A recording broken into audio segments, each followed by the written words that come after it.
Tungo naman tayo sa Senado kung saan tinanong sa isang ambush interview si Senator Win Gatchalian kaugnay ng nahuling SUV na may plakang 7 na hindi otorisadong dumaan sa EDSA busway.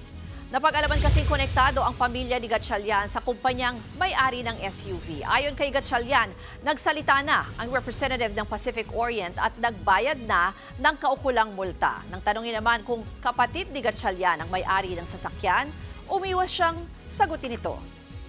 Kahapon nanood ako ng news at nakita ko na yung representative ng company may statement na, tapos nakita ko rin na nagbayad na ng fine.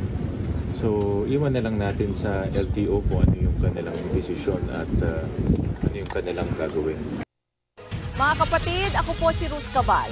Maging maalam at may pakialam sa mga may init at rumaratsadang balita sa Frontline Express. Para maging updated sa balitaan, mag-subscribe lang sa social media pages ng News 5.